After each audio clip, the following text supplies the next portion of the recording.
कैसे डीएनए और जीन्स को रेप्लिकेट करके इंसानों और दूसरी स्पीशीज को कैंसर और उसके जैसी कई जानलेवा बीमारियां हैं उनसे बचाया जा सकता है। क्या ये पॉसिबल है? तो दोस्तों, आज का जो हमारा टॉपिक है वो है जेनेटिक इंजीनियरिंग, जिस पे काफ़ी रिसर्च और स्टडीज हो चुकी हैं। लेकिन सबसे पहले आइए हम जानते हैं कि जेनेटिक इंजीनियरिंग होती क्या है।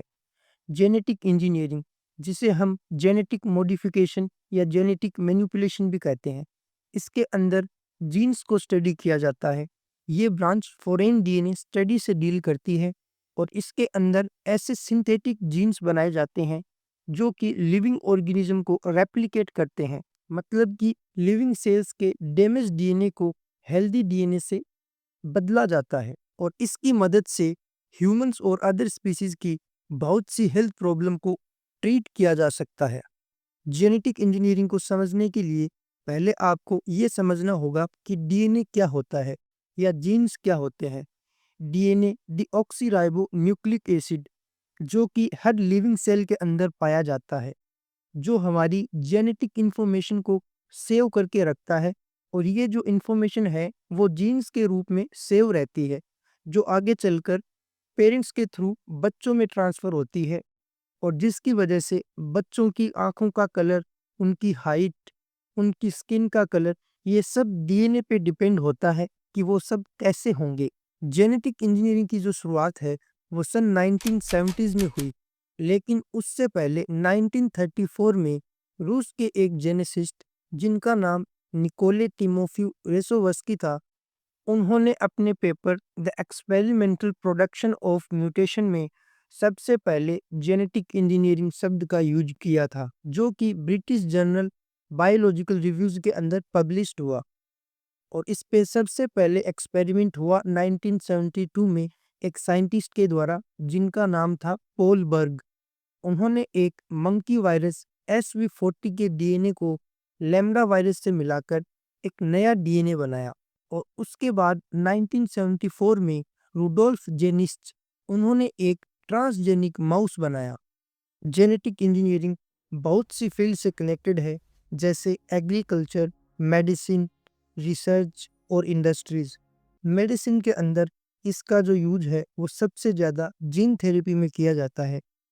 जैसे किसी इंसान के शरीर में कोई जीन प्रॉपर तरीके से काम नहीं कर रहा, उसकी वजह से उसकी मसल्स वीक हो रही हैं या फिर उसके शरीर में ब्लड क्लॉटिंग नहीं हो पा रही, तो साइंटिस्ट जो हैं वो उस डिफेक्टिव या डैमेज्ड जीन को रिप्लेस कर देते हैं, जिससे डिजीज को कंट्रोल कर पाना पॉसिबल हो जाता है और बिना लाइफ लॉन्ग मेडिसिन्स लिए। और इसका एक रियल लाइफ एग्जांपल है अलिपोजेन टिपारवोवेक जीन थेरेपी, जो कि लिपोप्रोटीन लाइपेज डिफिशियंसी को ट्रीट करने में काम आती है।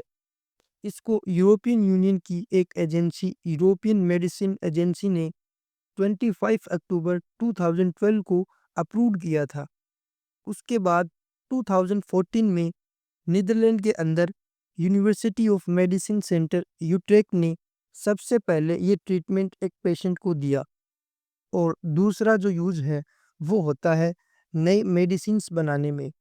पहले हम इंसुलिन जो है वो जानवरों से निकाला करते थे, लेकिन आज जेनेटिक इंजीनियरिंग के थ्रू ह्यूमन इंसुलिन को बैक्टीरिया के अंदर डाला जाता है और वो बैक्टीरिया इंसुलिन बनाना शुरू कर देते हैं। और इसी तरह ग्रोथ हार्मोन्स, वैक्सीन और कैंसर के इंजेक्शन भी जेनेटिक इंजीनियरिंग की हेल्प से बन रहे हैं। ऐसे ही एग्रीकल्चर के अंदर भी जेनेटिक इंजीनियरिंग का यूज़ काफ़ी बढ़ गया है, जिससे फसल की क्वालिटी और क्वांटिटी दोनों इंक्रीज हुई है। सिंपल वर्ड्स में कहूँ तो ये टेक्नोलॉजी जो है वो फसल के जीन्स में चेंजेस करके उन्हें डिजीज रेसिस्टेंट, पेस्ट रेसिस्टेंट और ड्रॉट टॉलरेट और हाई यील्ड बनाती है। यूएसए और चाइना के साथ साथ हमारा भारत भी जेनेटिक मॉडिफाइड खेती कर रहा है। हमारे देश में बीटी कॉटन, जो कि एक जेनेटिक मॉडिफाइड फसल है, उसकी खेती की जाती है, जो कि इंसेक्ट रेसिस्टेंट है, जिससे कि किसानों की फसल खराब होने के चांसेस कम हो जाते हैं।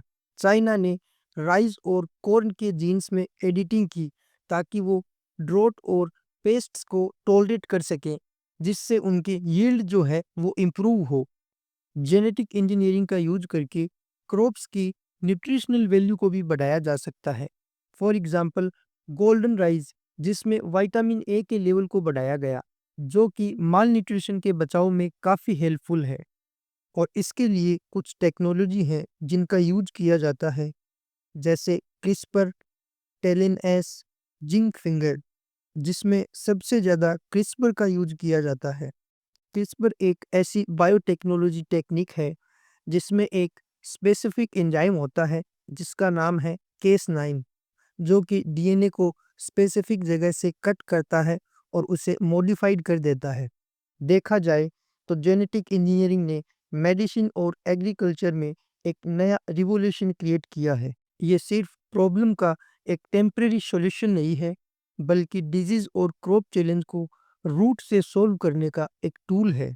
और फ्यूचर में हम इसके ज़रिए हेल्दियर पेशेंट, स्ट्रॉन्ग क्रॉप्स और सस्टेनेबल फूड सप्लाई अचीव कर सकते हैं। तो दोस्तों, कमेंट्स में ज़रूर बताएं आपको ये वीडियो कैसी लगी।